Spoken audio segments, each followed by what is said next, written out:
This show is sponsored by We Are Change Fresno.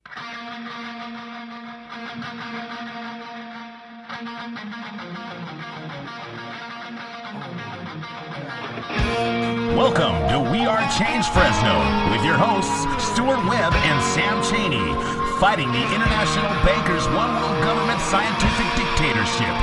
Be the change you want to see in the world. And now, here's your hosts. Welcome to We Are Change Fresno, our second 2-hour broadcast. We're very excited about this 2-hour broadcast. We'd like to thank our sponsors for helping us extend our broadcast to 2 hours. Yes. And to the people that listen, we really appreciate the support. And now we are able to have on guests and also cover a lot of news. Sam, who do we have on today? Today we have Kurt McKenzie, who's an author of the book Defending Your Prosperity, and a pamphlet, Follow the Money. He's the founder of Defend Rural America. He's a great American patriot. He comes to the Tea Party and tells the people the truth, what they need to hear. How are you doing, Kurt? Doing just fine. Thanks for having me on. Thank you for being on with us. So let's just jump right into it, Kurt. We ran and rave on the show all the time about the Federal Reserve and how people need to pay attention to it, but I don't think that maybe we've done a very good job of explaining the debt, how it works. And so can you explain to our listeners how the debt works? Because I know you did that series of CDs or DVDs about debt. Why are we in so much debt? So can you explain how the Federal Reserve System works and why people need to be concerned about this debt?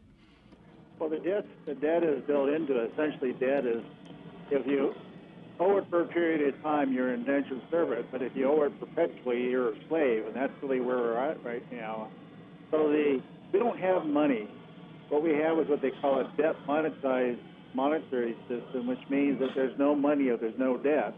If you want to have money, you want to basically put money into the system, then you have to do it through debt. The only way to actually get Federal Reserve notes or bank credit to put into the system is if somebody borrows them, whether it's the federal government or an individual or corporation or whatever else. So that, take a simple situation. If a company hires an employee and they're going to employ that employee for their work, the company is going to borrow that money from the bank to pay the employee. But what's happened is that person's labor is in fact now been turned into a debt.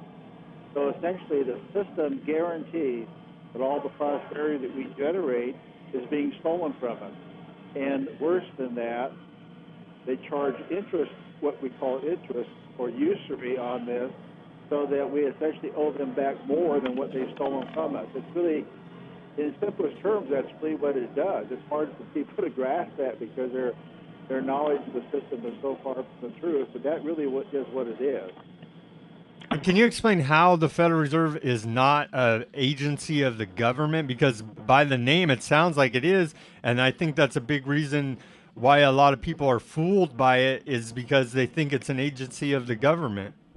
Well, Federal Express is not an agency of the government either, and the Federal Reserve banks are no different. They're privately owned corporations. Now, when they first formed the Federal Reserve system within their own ranks, there was a great debate about the expenditure, where they're going to be headquartered and what they're going to spend on it. And what they chose to do is to expend a huge amount of money to build a Federal Reserve System to look like a government federal building. In other words, like a government building. But it's not. It's a privately owned corporation. Each one of the Federal Reserve banks is a privately owned corporation, and they work together as a cartel. And when they meet, when the Federal Reserve System Board meets, what's doing is actually controlling the cost of money across the nation, just as if, the oil sheiks getting together and saying the price of gas or oil, they're saying the price of debt, how much interest they're going to charge. And so they decide that if the nation right now is getting to be a little bit more prosperous, they're going to raise interest rates. In other words, they're going to take that prosperity away from the people and keep it from us so that we're always perpetually in some kind of a debt basis. Not there to stop inflation, because inflation is inherent to the system. Inflation is a measure of the amount of money that's being stolen from us. It's not what we've been told. But that's kind of how the thing works. They are privately owned corporations. and they have their own bank presidents and so forth, and they meet and they operate as a cartel. And they just openly lie to the people because, like, when I was in college, I was at economics for one of my majors, and we took a field trip to the San Francisco Federal Reserve, and I point blank asked them, is the Federal Reserve a private corporation? And they said, no, we are a quasi-governmental agency, is what they told me there. Well, they try and act like that, but in fact, when they say quasi, how do you be a government agency that's quasi? You know, if you go onto Wikipedia and you look up, I think the term is called independent agencies or something like that of the government. Well, isn't that an oxymoron? How can you be an agency and be independent? So that, in fact, is what it is. It's a corporate entity. It's given the appearance of having some kind of government authority over it, which is where they come up with the word quasi-government. But in fact, if you look at who controls the system, how they elect these bank presidents, the vice presidents, who controls the board of directors, the Federal Reserve Board system, how the chairman is chosen, the vice chairman is chosen, it becomes abundantly clear that the system has been designed so the government has absolutely no say whatsoever over it. And if you listen to some of the hearings in Congress, it's a joke because the congressmen are trying to ask intelligent questions and the Federal Reserve goes and does whatever they want to say, and there's absolutely no ability for the government, no desire on the government's behalf to actually control the Federal Reserve System. So if they want to print $16 trillion of debt, which is what they did, they just go ahead and do it without any liability to the federal government. And if they want to go ahead and begin to speculate with our savings for their own interest, and then they go bankrupt, well, guess what? There's no accountability. None of them go to jail. None of them lose their homes. They all make more profits. People are always paying the bill, paying the tab. So how do we ever straighten this thing out? Will auditing the Federal Reserve, the bill introduced by I think it's Rand Paul now reintroduced the audit the Federal Reserve bill, will that even help anything? Well, I think the only thing you could possibly do is to help draw attention to the issue. But the reality is you've got to end the Fed, which I think is the title of Ron Paul's book. You've got to end the Fed. I mean, this is not a monetary system. It's a slavery system. And I think if people want to take a little more time to understand that, if they were to watch the first video that I have in that series, Money, or Why We're in So Much Debt on YouTube, you'll find that out very quickly. You'll understand the system. It's a complete, total fraud. The entire system is a fraud.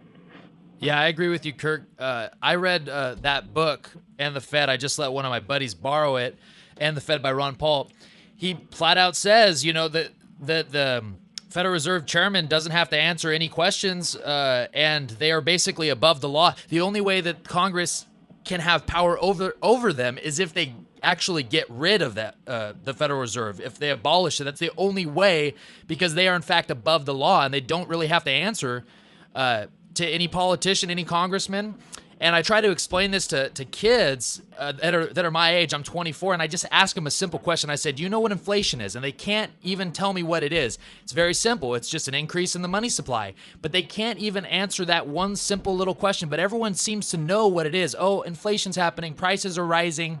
How do we get? Do we just keep pushing this? Because me and Sam, we keep harping on the Federal Reserve. We got to end it. We got to end it. Because ultimately, it's just devaluing everyone's money, and they have a monopoly on money as well, on currency. We can't use gold at the store or any other currency that they don't approve of. Well, I think that the way that I've done that, as you're familiar with, Sam, is that I put together the video that kind of has an animated presentation in very simple terms, and within 10 minutes, you'll get it. You'll absolutely understand it because I walk you through the elements of this system one by one from a historical perspective, how this whole system has been built upon lies in the past and the history, all going back to ancient history. And then that's the first presentation. And the second presentation, I show how it's actually robbing you. I mean, in simple terms, think of it this way. All of the wealth of this nation is made in the interior of the nation, with the exception perhaps of high technology on the coast and so forth. But all the wealth is actually flowing to places like New York City. I mean, New York City doesn't build cars. It doesn't, dig holes in the ground to mine. It doesn't have any technology to speak of. It doesn't produce anything. Why is all the money in New York City? And the answer is the system is robbing the people of this country of their prosperity. And so we're a nation that has generated probably unprecedented wealth in the history of mankind. Why do we have any debt? I mean, we've created all this wealth. Why is there any debt whatsoever? I mean, people need to just think about that for a second. Why do we have any debt? We shouldn't. We've had all these assets. We've had all these inventions, all these ideas, all these people who have labored. We made all this wealth. We built these homes. We built these factories. We built these businesses. We developed these farms. We've done all of this. Why do we have any debt at all? And the answer is the system absolutely guarantees that you're going to have debt, and the people will be enslaved to that debt. And unless the people figure this out, it truly is slavery, because this debt, we're still paying debt on the Civil War. It's never been paid off. We're still paying debt from World War I, World War II, the Korean War, the Vietnam War. All of these wars, all of these social welfare programs are creating massive amounts of debt that never be paid off. So our children are born with about $100,000 or more of debt on their hands. That's just on average, every man, woman, child. And if you count really who can actually pay off that debt, probably the people who are actually earning enough to pay some taxes, it's probably like $1 million load on you just the minute you're born. And it's getting worse every minute. Yeah, and Ron Paul goes over how the only way to finance war is through taxes or printing money. And so people don't realize that they're being robbed and being put under debt with all these foreign wars, military interventionism, policing the world. We're not paying all of it through our taxes, or else all our money would be gone. So we have to print it in order to finance these wars. And I think that's what people don't really get. But we need to keep stressing to them that literally they're legally counterfeiting. They have a monopoly on counterfeiting our money, and it's stealing from the value of our dollar. Folks, we got to take a quick break. Here's a word from a couple of our sponsors. Do you love supporting local businesses? Do you want to help them succeed? So do we. The Thrifty Nickel One Ads is a family-owned business that has been a big part of the local community for over 30 years. Our goal is not only to produce a paper that is not only successful, but enduring. We are looking for experienced outside sales representatives to help grow and expand the Central Valley's favorite classified paper, while creating successful marketing campaigns that will increase business for their clients. If you care about better working relationships with local businesses, then we want to hear from you. 50% commission of every new contract acquired. If interested, contact Art at thriftynickeloneads.com or call 559-472-7182. Listen up, Fresno. Are you tired of boring local news coverage? Then log on to FresnoForward.com, the Central Valley's #1 source for independent, local, and alternative news and views. FresnoForward.com is updated daily, bringing you stories on government corruption, local activism, Fresno culture, and so much more. Did I mention FresnoForward.com has no ads or signups required? FresnoForward.com. You'll love it. We all know that a natural disaster, EMP attack, and martial law are a real possibility. Prepare before the crisis, because FEMA can't and won't keep you safe. Tops Military Supply. Veterans serving veterans, their families, and the community. Visit us at 605 West Shaw, Suite A, Clovis, California, or call us at 559-298-6001. Folks, we're back. We are Change Fresno on 1680 AM. I'm your host, Stuart Webb, along with my co-host, Sam Chaney, and our producer, Woody. We have a special guest continuing with Kirk McKenzie. You can visit his website, defendruralamerica.com. Kirk, let's get back into how all these wars are interconnected with the Fed. That's how we're financing all the overseas spending. I mean, really, how are we in $17 trillion worth of debt? And that's just what we're seeing. How are we financing the military and all these welfare programs? Well, it's basically the federal government. It's true that the Treasury Department prints the Federal Reserve notes, but they're actually go into circulation because they give them a cost of printing 1 or 2 cents for a piece of paper. They give it over to the privately owned Federal Reserve System, which turns it over to the New York Bank, and it's borrowed. So the federal government, when it wants to get money, it actually doesn't put it for its own account. It actually borrows it from the system. It makes the money, prints it, gives it a cost, and then borrows it back at full value. So the country is always going into debt, and when you pay taxes, it does not go to the federal government. It goes to the privately owned Federal Reserve Bank. So the way it works is the bankers sit there, they lend to the federal government, and all your tax money goes back to the bankers. They take all of their money, and then the federal government essentially is reborrowing its money every year. And it's true that you cannot have war without what they call this elastic currency, where you can create it out of thin air, because if you don't, then the government, frankly, always spends every penny it has. It doesn't have any money to finance war. We wouldn't have all these world wars if we didn't have central banking, and I think that's the reason that it's not an accident that World War I begins in 1914, just months after the Federal Reserve Act was passed, because it was England at this point in time was bankrupt. Germany's not all that wealthy. There was no way to finance this war, so it turns out the Federal Reserve System and J.P. Morgan financed and created World War I. And I think probably the simple explanation that people understand is how this attacks your prosperity might be the following example. You know, if you've ever bought shares of stock in a company, the value of a company is constant, and the value of the share depends upon how many shares you print. If you print a few, then they're worth a lot each, or if you print a lot of shares, they're worth less. And when the monetary system keeps pumping out money that's not generating wealth, you know, money for handouts, social benefits, money for war, whatever else, it's not producing any wealth. This increase in the monetary system actually is devaluing your savings, it's devaluing your income, it's devaluing your retirement account, your education accounts, the system, and because your value is going down, it requires more of them to buy goods. So you think of that as inflation as being an increase in the price of product. In fact, a pound of butter is worth a pound of butter as it 2,000 years ago. It hasn't changed in value. The value of the change has been that the dollar is constantly going down in value because they're printing more and more of it. So it's quite literally true that the money being printed from war is stolen from the value of your savings and your income. It's a wealth transferring system, and that's how it works. But worse than just stealing it from you, it puts you into debt for the repayment of the money that's been stolen from you. I hope that people, listening may not get that immediately, but I hope if you think about that for a while and say a little more, you'll begin to understand it's just that system. It's a system for plundering the prosperity of the people and enslaving them. And it has, in fact, been the mechanism to finance all these wars. It's the mechanism to finance all these debts. And, in fact, it's what's made all these wars possible and all the conversions to a new world order, if you will, possible. It's based upon a system that allows them to go ahead and take your prosperity and use it for their design.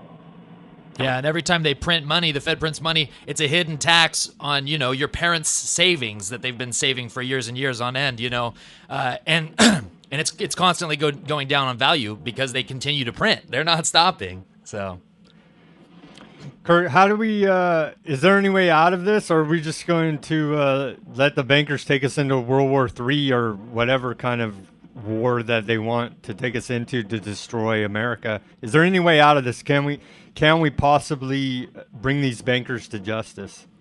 Well, the legal mechanism is in place, as you said. We could shut this off tomorrow. And we could do it with just the president who gets into office and actually changes things around. He has the authority to do that.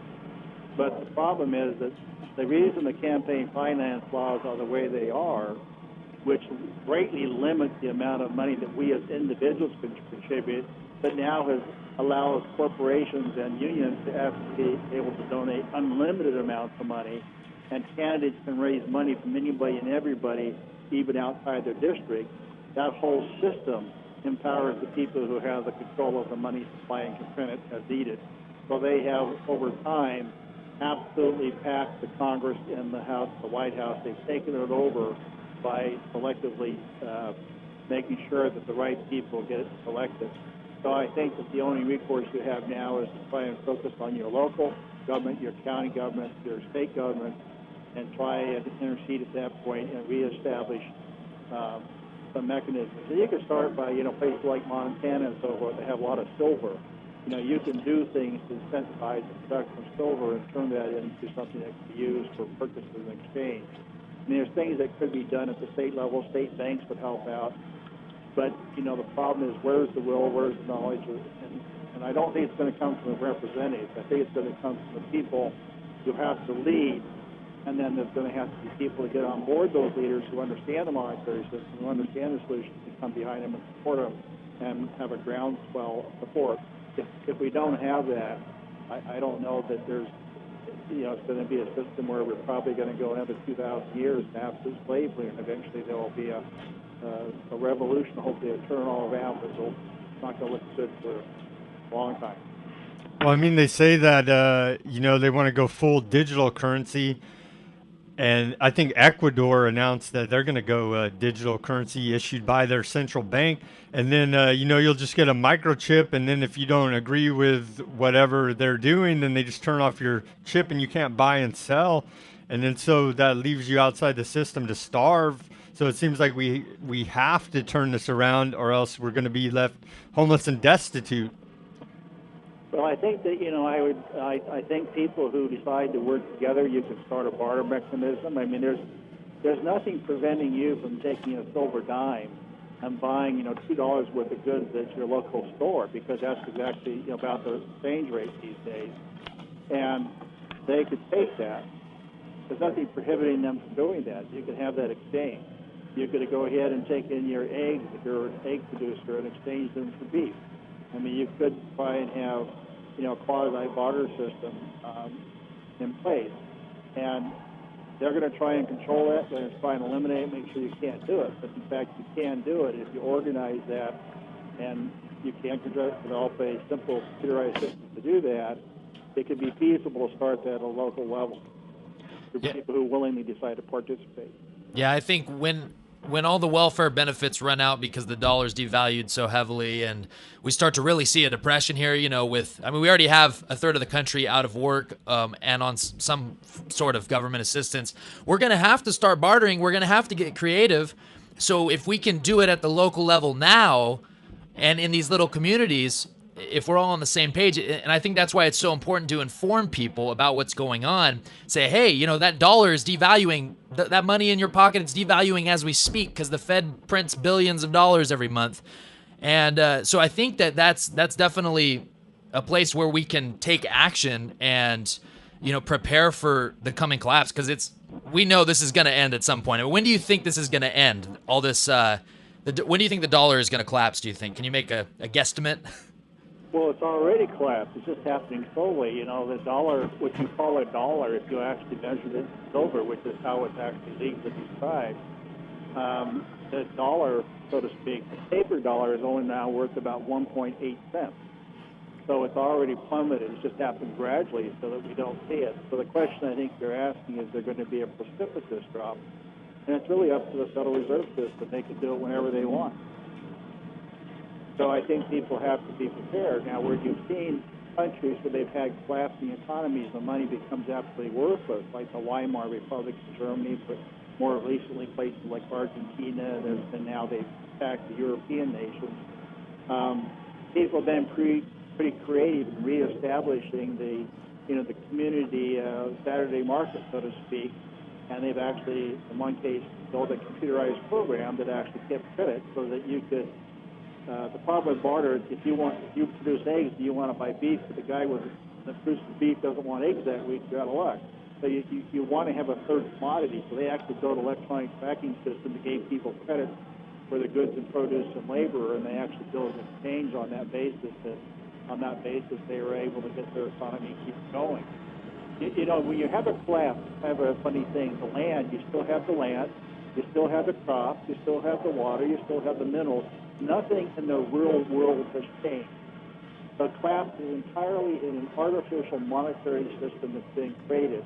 And what they're doing is they're basically wiping out your legal rights to your own land and property and water and so forth. So I think if people begin to get back onto real stuff, they'll be a lot better off. And like you say, Sam, I don't know if they'll do it without a collapse or not, but it's within their means to begin to prepare for it and even implement it if they have willing participants. Wow, Kirk. All right. Thanks for all the knowledge about the Federal Reserve. Can we shift gears now and get into Agenda 21 and Defend Rural America and what's been going on with that? I know that you've come and diligently given presentations here in Fresno to the Tea Party, to anybody that would listen about what all is going on. We've had our little rally against them doing the public land closure here for the endangered species, the frogs and toads. But can you tell us a little bit about Agenda 21 and how this is part of the One World Government agenda run by these same international bankers that run the Federal Reserve? Yeah, maybe I can get even a bigger picture. Agenda 21 is, to me, it's like, okay, you got it. You know, you've got an idea there's an agenda, but now you're in first grade. I mean, the agenda is so much bigger than that. So let's kind of look at the world in total, what's going on right now. There has been this move for 2 centuries at least to basically change the world from what it was to what their vision of that world is, where everybody works for them and they control everything. And where we are now, they pretty much have taken over Western civilization. With World War II, they took over, in communism, they took over China, took over Japan. Essentially, they took over India. They've taken over the eastern countries. They've taken over Western civilizations through world wars. They've taken over South America through the CIA. The only remaining part of the world that's not been pulled in and absorbed into this whole system has been the Arab countries, which is now what they're focusing on. So despite what they tell you, despite all the lies, they are trying to go ahead and bring Iraq and Iran and Libya and Syria and all these places. They're trying to defeat them now and bring them into the system, and so that their fake monetary system will be completely under their control, and they will have all the resources of their countries just like they have the resources of our country.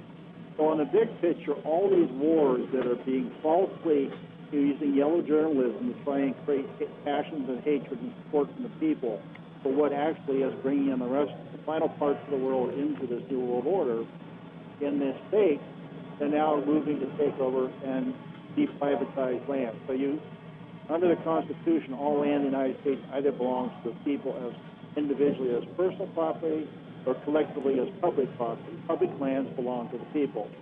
And now through this neo-environmentalism, the appearance of saving the trees and the frogs and the toads and all that kind of stuff, the reality is they're destroying all these things. But what the federal government is doing is absorbing, taking over, and eliminating the people's rights to their own land. They're doing the same thing with water, taking over water. With carbon credits, they're basically charging us now for air. I mean, they're saying we control air, we control water. They've already taken control of the food supply of the world. I think 60% of the world's food goes through one corporation. They're basically taking all the assets of the planet, putting all of us in the debt for those assets, and they're getting to the final stretch here.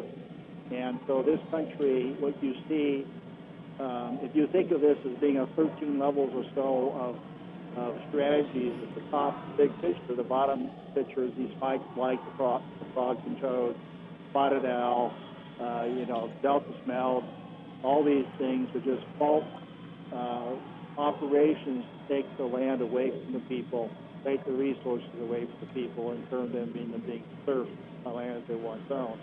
So Defend Rural America was kind of like the third or fourth level strategy to try and put together a cohesive strategy across a number of rural states and communities to fight that, because if we lose our resources, if we lose those lands, we lose the ability to get gold, and we lose the ability to control our own waters and our lands and agriculture, cattle and sheep and all that kind of stuff, then we really have a hard time to come back, because if we don't have a legal basis to actually operate on our own lands with our own resources, then what else do we have?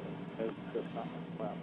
So that whole Defend Rural America has been there to fight for that. We engaged in a fight in the Siskiyou County Dam, Klamath River Dams, the Great Oyster Farm, frogs and toads, the western watershed of Montana. All these issues are all actually just different chapters, if you will, of the same war. They're just different, fronts of the same war.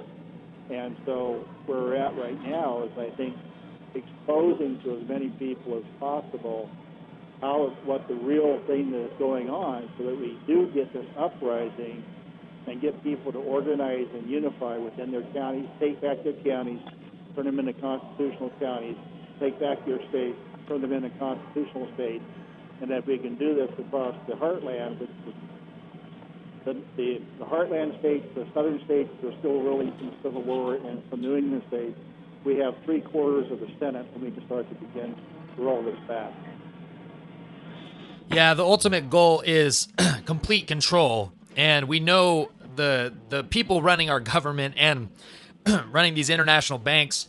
We know that they're evil and they're tyrannical, and most of them are pretty insane, because once they want this chaos to happen, because once, like you said, these rural communities that basically produce all of the things that we need in the urban areas, once you wipe those rural communities out, I mean, it's going to be chaos. When beef prices triple, quadruple, they're already doing that now. But I mean, when really people can't afford to buy food because whether it be the drought or the water is controlled by the government, or these rural communities aren't allowed to operate on their land because of they're creating too much carbon, which is a fraud. I mean, that's literally so immoral, taxing people to breathe just to be able to function. It's so immoral.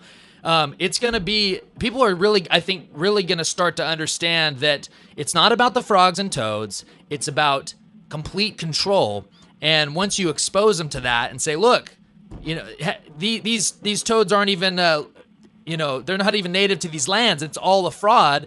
I think people are really going to start to get upset, but you have to explain to them, hey, this is the whole environmental movement, this neo-environmental movement is posing as something that's this loving, environmentalist movement that it's not, it really isn't, and so I think we need to point those things out as well.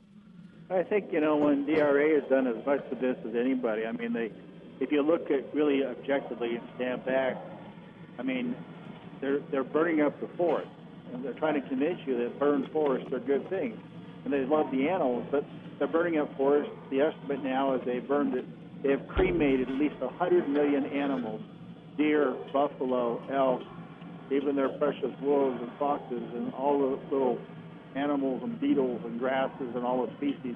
They're being destroyed by forest fires of unprecedented size and unprecedented temperatures, 200 degrees, 200-mile-an-hour winds. They actually incinerate the earth. They don't come back. Forests don't come back. These are not the forests that you're told about as kids that are like, ground fires that kind of open up the pine cones and you see themselves. No, these are Holocaust fires. And, they're basically taking over the water supplies, and they're separating people so they can't have their water. So San Joaquin Valley agriculture is being wiped out, for example, but it's not just there. It's happening in other places as well. So they're destroying the habitat. Forest fires, for example, are a huge problem. When the forests are burned down, you get mudslides that not only puts mud and silt and into the rivers and streams, but actually we're seeing now mudslides like we saw in Colorado that are destroying communities and killing people. That's the result of these things. So if you really stand back objectively and look at this, what is claims to be rehabilitating the earth, what you're going to see is the end result is to take the lands and resources of the people, even though it destroys the environment. The environmentalists are people who live in rural America. They're the ones that tend to it. They're the ones that grow our crops, our food, our good old healthy food, and beef and lamb and all the rest of that stuff. They're the ones that understand the forest and manage the forest. And they see this firsthand. And it's sad that urban America, who's been told lies and mistruths, and they are voting to destroy our own resources. It's a sad thing. Yeah, and the rural America, the rural communities, they're the actual real environmentalists. They know how to take care of land. And then these neo-environmentalists that pose as liberal environmentalists, really their whole agenda is that humans are basically bad and we need to make as little impact on the earth as possible and not enjoy the forests. And Sam pointed out to me a couple weeks ago, he said, these forest fires, I mean, they're burning the frogs that they're trying to save anyway. So we need to do, not doing anything to help the forests and actually do real forestation is going to kill the frogs anyway that they're supposedly trying to save. And, Sam and I spoke at a Sanger Tea Party meeting a couple weeks back, and a lady that was there said they're trying to put smart meters on the wells on their property now, and that's a huge push. I mean, that to me is such an invasion of your privacy, your rights. I mean, everything. It's getting to that point, and I think we're really gonna, in the next couple of years, we're gonna see a huge pushback publicly. I mean, how much will we take of this?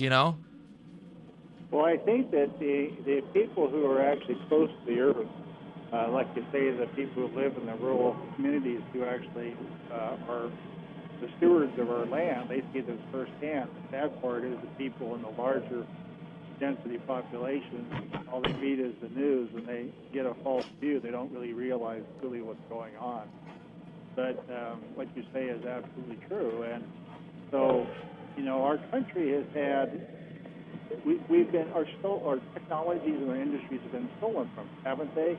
I mean, shoe production went, clothing production went, auto manufacturing is gone, engine auto gone, high tech is gone from this country. I mean, one industry after another has been exported by design. And the only productive part of the sector that actually still resides in the United States, that gives us some security and gives us some independence, is our ability to produce our own energy and our own food, and that's being taken from us. And I think that people really need to wake up really quickly and understand what's happening to defend these things. That's where the Defend Rural America program came from. Yeah, Kirk, we know that you're working tirelessly against trying to expose this and get people to wake up to these facts, these hard facts about how the federal government's treating us. What's a method that you've come to know as being able to overcome this mind control, this Delphi technique? Because we overwhelmed them at this Sierra National Forest meeting that they had here in Fresno, because they had a professional facilitator there, and you could see it because we're aware that they're using this technique. So we just overwhelmed them with people, and we were not going to go along with the consensus that they tried to create with this Delphi. But what else? Is there any other way but just to overwhelm them with numbers? Well, I think that the thing I try and tell people, Sam, now let's kind of back up a bit. The reason that you have people, as you know, that are actually showing up now at these meetings for the first time in history is because Defend Rural America came in and has begun to educate people on these issues. And basically what I did is I took the Tea Party movement and I said, hey, stop talking about this stuff and start learning about the stuff you really need to understand, which is the Endangered Species Act, the Equal Access to Justice Act, the National Environmental Policy Act, neo-environmentalism. Understand these things. You've got to get re-educated and educated on the things that really where the wars are, because in order to get people up off the couch, it has to be something that impacts them directly. So rather than talking theory, it's much more better to mobilize people by touching the things that they actually work on and where they see they're affecting their lives. So the frogs and toads listing, for example, that's one I would have liked to have won, but, the deck's stacked against us. So 40,000 people responded to that thing. The normal listing, our side gets about 12 people to comment. And we got 40,000 people that are now awake. They understand the fraud behind the science. They understand they're now going to destroy the forest on the eastern part of California, just like they destroyed the forest for the spotted owl in northern California. So they're mobilized, and you're part of that mobilization, and the people in Fresno County and other places who are beginning to show up at the board meetings, who are beginning to show up at these forestry meetings. But all of that, in my opinion, Sam, has to be directed at taking over your county government. And when I say take over, I really mean retake it, because they're not constitutional anymore. We don't have a republic anymore. We have got to take over those, board of supervisors, the sheriff, in particular those 6 people. We really have to get them. We have to elect patriots and not administrators.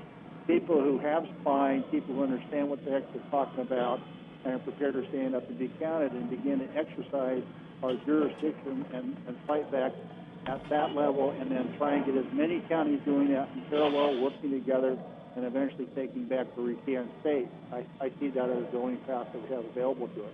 I think the reliance on solutions from the federal government is why we have been losing ground for the last 50 years. My entire lifetime, everybody talks about who's being elected to Congress, who's being elected to the Senate, who's being elected for president. I think everybody needs to switch gears. Who are you electing for your county commissioner? Who are you electing for your district attorney? Who are you electing for your sheriff? Those are the kinds of questions I think that I would like to see a lot more people focused on, because forget about the world, forget about the country, focus on your own county, get back in your own county, get organized in that county, let the other county take care of itself, the other county take care of itself. I think that's the path forward. Yeah, I agree with that too. You have to make a difference in your own community because, I mean, if you look at the drought back in February, President Obama, came to California, came to Fresno to talk about the drought as if he was responsible for doing something about it. I mean, we need to make changes in our own counties and our own cities. And that's the way the Constitution is set up, so that we can actually have control of our own. The federal government has no jurisdiction here in our county. The sheriff does. The county board of supervisors do. Okay, those are the way the people we need to be getting elected. Constitutionalists and patriots, and I think that's definitely a move that we need to start making if we're going to change things. But I mean, really, every day, honestly, I pray for a collapse. I know it probably won't happen anytime soon, because I think that you're like what you said. People need to be directly affected, that they can see to get them off the couch, because we harp on all these issues, Agenda 21, Federal Reserve, but still people are just they're so distracted and they're lazy, and they think that Congress and the president is the only thing that can make a difference, when really it's really what you do in your own city and your city officials that you elect, correct? Yeah, well, I think in rural America, I would focus primarily on the county. I mean, I do believe in urban America, the city is probably the right target. I think in urban America, it's the county. But regardless, local government, however you want to look at it. And I think that, let's take, for example, Fresno County. What I would like to see is that, they basically did very middle. They didn't do anything to help you in the progress. They have not put the defense system into place that we wanted to do against future actions, new environmental actions. They've done nothing to declare a state of emergency or to do actually anything of their own initiative to begin to exercise jurisdiction. If I were living in Fresno County, I'd be organizing, I'd be beginning to develop the expertise, not just to change who's in the office and remove those that have not voted on behalf of the people. I'd be pretty good at getting the ability to recall people. We don't have a lot of time. You either have to remove them by election or by recall. You can't, once you do it, you got to organize and think about it, figure it out ahead of time, put critical resources in place. Don't do it if you're not going to win, but if you're going to do it, put all the pieces together and then just go to hell for it and get people in there that can actually begin to vote right. I think counties, for example, in California, have the initiative process. I think counties can actually make it simpler for things to get on the ballot and let people vote on these issues. Let the people vote whether they want a high-speed rail. Let the people vote whether they want to go ahead and complete those dams. Let the people vote on whether they want the counties to start to begin the proper forest management. I think if people were able to be given power of voice, we would see that there's a huge difference between what the people want to do and what government is actually doing. And I think that's the thing I would recommend, Sam. Yeah, and the federal government can't come after every county that tries to bring it back to constitutional county. So we just need to stand up and start making changes in our own cities and communities. Folks, we got to take a quick break. Here's a word from our sponsors. Do you love supporting local businesses? Do you want to help them succeed? So do we. The Thrifty Nickel One Ads is a family-owned business that has been a big part of the local community for over 30 years. Our goal is not only to produce a paper that is not only successful, but enduring. We are looking for experienced outside sales representatives to help grow and expand the Central Valley's favorite classified paper, while creating successful marketing campaigns that will increase business for their clients. If you care about better working relationships with local businesses, then we want to hear from you. 50% commission of every new contract acquired. If interested, contact Art at thriftynickeloneads.com or call 559-472-7182. Listen up, Fresno. Are you tired of boring local news coverage? Then log on to FresnoForward.com, the Central Valley's #1 source for independent, local, and alternative news and views. FresnoForward.com is updated daily, bringing you stories on government corruption, local activism, Fresno culture, and so much more. Did I mention FresnoForward.com has no ads or signups required? FresnoForward.com. You'll love it. We all know that a natural disaster, EMP attack, and martial law are a real possibility. Prepare before the crisis because FEMA can't and won't keep you safe. Tops Military Supply. Veterans serving veterans, their families, and the community. Visit us at 605 West Shaw, Suite A, Clovis, California, or call us at 559-298-6001. Folks, we're back. We are Change Fresno on 1680 AM. I'm your host, Stuart Webb, along with my co-host, Sam Cheney. We're here with our guest, Kirk McKenzie, for the last 10 minutes of this hour. Sam? Kirk, I don't know. Do you feel like we're going to be able to turn California around? Because it seems like with their whole Democratic monopoly in Sacramento, that we can't rely on our state legislature anymore. I mean, we have Jim Patterson here in Fresno, out of Fresno County, but he's just one guy, and he even openly admits that it's pretty much tyrannical now at this point from the state government. Well, let's take, for example, you're not going to win the state situation, that's for sure, and you're probably going to be somewhat limited in what you can do because of some of the actions. But here's what you could do, for example. Once you have the county and you turn it into a constitutional county, you can start to use the money to actually fight these wars. That's the problem that we're perpetually under, is that the movement doesn't have much money.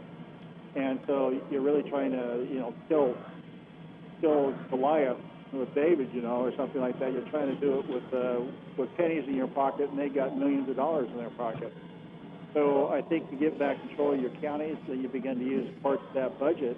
Well, not very big parts, but, for example, I've always said, you need to put into place for example, using the process to get public commentary, start putting in really effective commentary, hire Doyle or somebody like that, and put into place a permanent defense, somebody who's monitoring the Federal Register, interpreting it, finding out what has to be acted upon, and helping to put together, working with the supervisors, working with the grassroots people, and the sheriff, putting together a program to begin to actually be effective within the system. There's a lot that can be done there.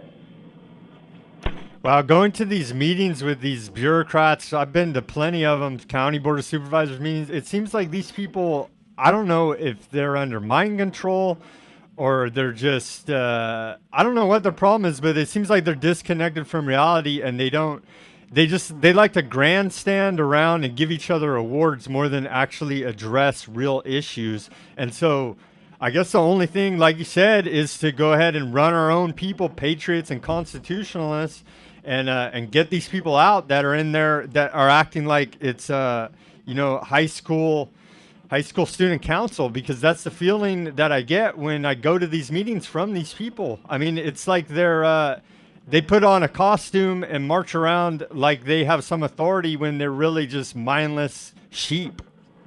Yeah, and the other thing too, when they do this, the thing I've told people is you got to stop thinking of this as a spectator sport where, you have your team of players on the field, you elect your sheriff, you elect the county supervisors, and then you stay in the bleachers and, try and tell them how to play the game. It doesn't work that way. Everybody's got to get down on the field. So my view of this is when you elect people to come commissioners and become sheriffs and district attorneys, you're right there with them, man. You keep showing up for those meetings. You keep raising your voice. You help them when they're helping you. You take them out when they're not. And, make them be responsive to the people. I think that's what's got to happen. And if we don't do that, if we continue to do this as a spectator sport, these guys are going to, by default, go back to just taking the money from the federal government and not really fighting. It's a lot easier for them not to do that.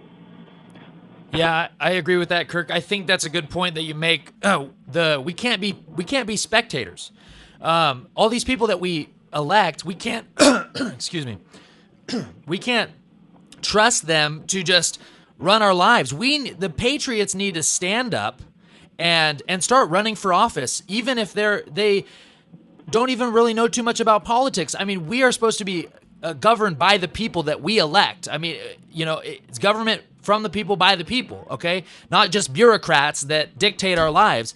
And so that's why I think that we do need to encourage anyone that cares about this country at all, start running for city office and county offices, state offices. Patriots got to start doing something, or else we're going to lose everything. I mean, we're going to lose all our rights, property rights, and we can't just be spectators anymore. It's gotten to that point where we just need to say, no, I'm done with it, and I'm going to run against these bureaucrats. Yeah, and I think that once you get the people in place, like I say, you got to stay active in the whole process. And the other thing that I think that when you have a majority of the board, for example, you can do is open up the process a lot more to public participation. I mean, that's what this whole thing is about to begin with. So, for example, the board has access to the press. They can do press releases. They can have a lot more meetings and open meetings and have a lot more public participation. And they can actually start putting together more resolutions and putting them up on ballots and making sure that the people have a voice in voting on the issues, not just on the candidates. I mean, if I ran the board, I would have a lot more open process where I'm inviting participation from the county at large to be able to have a voice, because I think that will straighten things out very quickly. And when you have a county that has basically, you had tens of thousands of people in Fresno County, I don't know how many hundreds of thousands of people you have actually voted, and you start seeing the kind of votes I see where they do happen. It's 80%, 90%, want action different than what their government is taking. Believe me, that makes a huge difference in the whole viewpoint when the public voice actually gets to be heard. And so that in itself begins to not only be a force to take over and maintain control of local government, but also begins to be a big warning flag to the federal government, like they had up in Siskiyou County, where all of a sudden, they're not quite easily just trampling on people's rights anymore. So, I think that's what I'd like to see, and, I think we need more of that kind of participation. And the other thing that has to happen, too, is that people, once you get somebody in there, you've got to do a lot more to support them. Because you just piss on them and say, well, you're not doing everything I want you to do, or you don't have money, thank you very much, but you don't help them get reelected. I don't put boots on the asphalt to get them reelected or put money in the coffers or anything like that. These sheriffs that do stand up, they're going to be attacked. And you have the community has to be prepared to support them and be there. It's a two-way street. It's a team. And if you don't have that team effort, then I think that it won't happen. That's right. I mean, if we don't get involved, then it's like you say right on your website, we either restore local government or submit to global governance, and that pretty much says it all right there. Kirk, in the last little bit of time, you want to talk to us a little bit about what you're doing over there in Montana right now, and how Defend Rural America is helping those folks? Well, I'm just vacationing now. Last year when I came up for vacation, it ended up within the state of Montana itself, I drove 1,600 miles to give presentations and sit down with chambers of commerce and county commissioners and even state legislators and present the training materials, present these ideas, teach them the real Constitution, and give them ideas on how they might be able to become more effective. This time around, I'm not doing that. I'm going to spend most of my time just having the vacation I need to get re-winded, re-energized before I come back. Well, you deserve it. You're a hardworking man for the cause of liberty in this country. Can you tell us a little bit about this whole shutdown of the energy? I follow all your Citizens Newswire and Defend Rural America emails, and the one that you sent out today about Obama regulations to shut down 40% of the nation's electricity. 40% of the nation's electricity comes from coal, and they had set some clean air standards, 10 or 20 years ago, and they gave the industry, I think it was like 10 or 15 years to meet them. And the industry eventually did meet them. They developed the technologies, and they were able to spend the money. Once they accomplished those, Obama basically then increased the standards, changed the standards, and said, no, they have to be even cleaner, and gave them 6 months to comply. There's no way the technology wasn't there, the cost was exorbitant, the time wasn't there, and major coal producers are shutting down. And they're continuing to use the neo-environmentalism laws to shut down things they don't want. And they're going after energy. As you know, they shut down the final lead producer in this country by claiming clean air standards that were not achievable. They just set standards that aren't achievable, and they basically shut down whatever they don't like. So they're shutting down coal. They're going to be shutting down oil, more of it. And they're going to put in its place these very high cost, very expensive, and not very environmentally friendly things like windmills that kill birds and eagles by the thousands, or solar panels that actually are so hot. These new ones, they call them streamers. The birds that fly over those solar panels actually burn up. They incinerate. They just explode in fire. They call them streamers. And there's about one every 2 minutes when you have a big facility. They're just killing birds, and people don't even realize what's going on. And these solar panels are far from clean and environmental. When they leave them, there's all kinds of rare earth metals and junk that they have in order to operate these things. It does contaminate the soil. And of course, while they're in operation, they completely blanket the soil, so forget about anything growing there or anybody or any animals or anything like that. So, but anyway, that's what they're trying to do. And when you reduce the energy of this country, people are going to pay a hell of a lot more, 3, 4, 5 times more for energy than they're paying, and they're going to be getting a lot less. Yeah, when people actually are going to be paying triple, for their prices, for their energy prices, they're going to start getting mad. And we're just trying to inform people before that happens, because 40% of our energy comes from coal, and if you're just going to shut that down, it's drastically going to impact the country. Kirk, we got about a minute left. Thank you so much for joining us. What's the best way to reach you? Is it defendruralamerica.com? Yeah, that's the best way. Folks, we really need you to go like them on Facebook, Twitter, YouTube, subscribe to their channel, and support patriots that are trying to defend our liberties and promote the cause of liberty. I mean, if we lose these battles against this tyrannical Agenda 21 government, we're going to have nothing left. And so, Kirk, we really appreciate you and everything that you do, but we're about all out of time. We'll be in contact with you, and we really appreciate you coming on the show. Oh, well, thanks for the invitation. I enjoyed it. Yeah, go to defendruralamerica.com, sign up for the Citizens Newswire, get the email updates, and support Kurt McKenzie. Thank you, Kurt. This show is sponsored by We Are Change Fresno. This show is sponsored by We Are Change Fresno. Folks, we're back going into our second hour of the broadcast as We Are Change Fresno. I'm your host, Stuart Webb, along with my co-host, Sam Chaney. We just had an interview with Kirk McKenzie. If you didn't catch the first hour, go visit his website, defendruralamerica.com. He's doing a lot of great work. Go buy his books, buy his DVDs, and support patriots that are doing all they can to save what we have left of the shredded Bill of Rights and Constitution. Sam, what do we got going into our second hour? Well, we've got a bunch of news about the tyranny of the New World Order, and one of their head technocrats, a war criminal, former Secretary of State Henry Kissinger. I don't know how this guy's not in prison for war crimes. He recently wrote a piece in the Wall Street Journal calling for a new world order. I don't even know why the Wall Street Journal would print this garbage, how the Wall Street Journal has any credibility supporting this piece of garbage. Henry Kissinger, go look at a picture of this guy.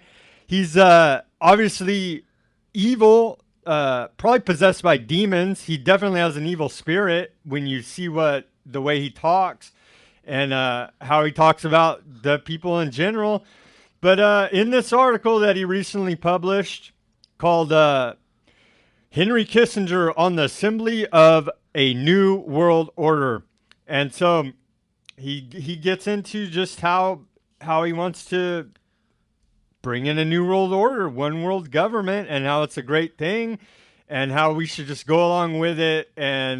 But he leaves out a lot of he lies through omission about the wars, about his war crimes, and it's just all rosy for the New World Order, one world government, bureaucrats that are going to dictate from on high to us about how to live, these technocrats.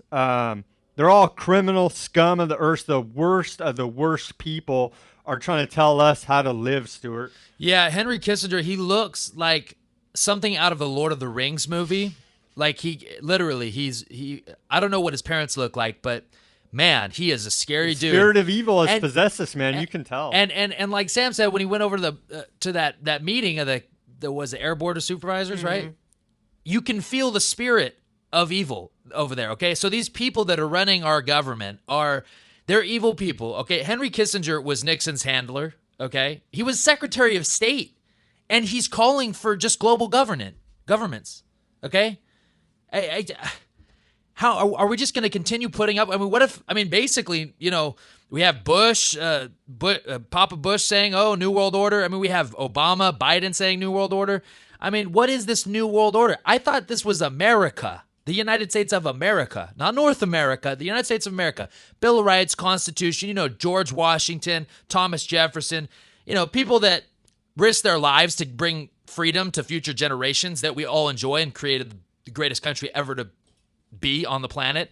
They want to end all that. Henry Kissinger is writing articles in the Wall Street Journal just how, all these crises, all these wars and crisis, we actually need to use these wars to bring in a new order, like the Middle East. We actually just need to form a new union over there, just like the European Union. And forget about individual countries at all in European Union. Let's just end that, disintegrate that, and just make it one country. Instead of a bunch of countries joined into one, let's just make it one country, and then let's turn let's turn United States into one zone of the New World Order. I mean, he's calling for global governance, and we need to call him out on it. And basically, we need to address that when politicians and former politicians, I don't care if he's not currently in office, but he was Secretary of State, okay? When people like this are in our government, we need to start being more vigilant about who gets elected and who's in these cabinets, okay? So please be aware of these people. He's a globalist and he's a scumbag. He's a traitor. How's this guy not in prison for war crimes? He is a traitor to this country. And any mainstream media that gives this guy credit as being anything but a war criminal is discredited by that simple fact. Oh, Stuart, it eats me up that this guy's marching around saying New World Order and the Wall Street Journal is openly supporting it. I mean, it's disgusting. And he admits that the crisis is that, when the globe has crisis, that's when we need to, it's an opportunity, like we keep hearing, all these crises are opportunities for us to form new alliances and orders. And, the Bill of Rights and Constitution, that doesn't really matter because, we have to integrate all our belief systems with, other continents' belief systems. And well, why is that, Henry Kissinger? This is the United States of America. We have the Bill of Rights, Constitution, and that's why everyone wants to come here or did want to come here.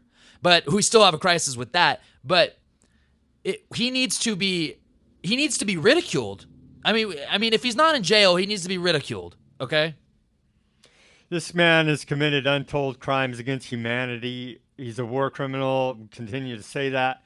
Let me quote to you now from his article here a little bit. He says, the contemporary quest for world order will require a coherent strategy to establish a concept of order within the various regions and to relate these regional orders to one another.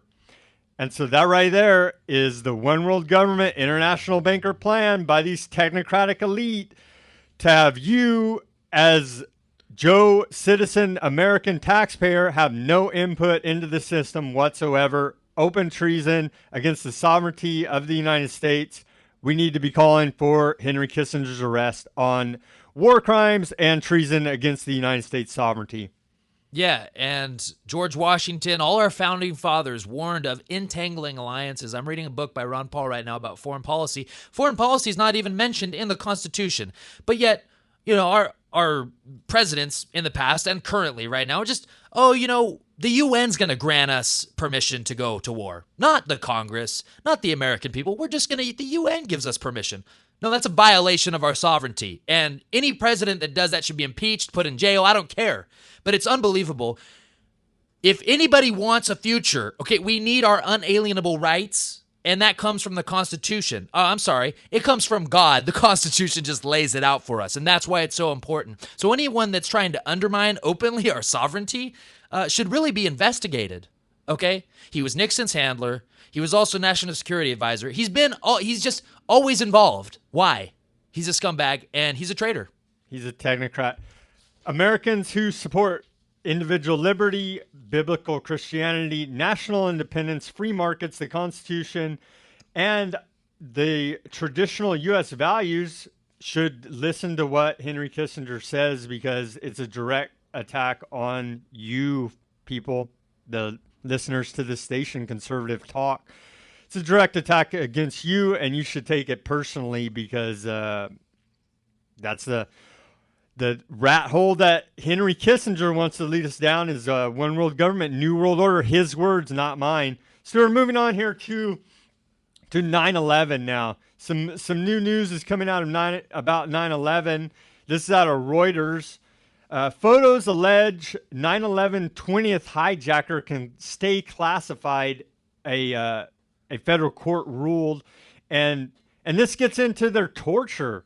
We don't even know, because this guy Allah Quadahim we can't get any kind of fair trial for this guy, and whether he's a terrorist or not, it needs to be proven in court.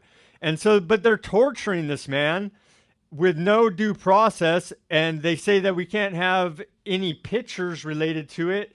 Some of the torture that he suffered was a special, they don't call it torture, they call it special interrogation plan. It's open torture, and that's not what America's about, is torturing people. We know that the intelligence they get from torture is bogus.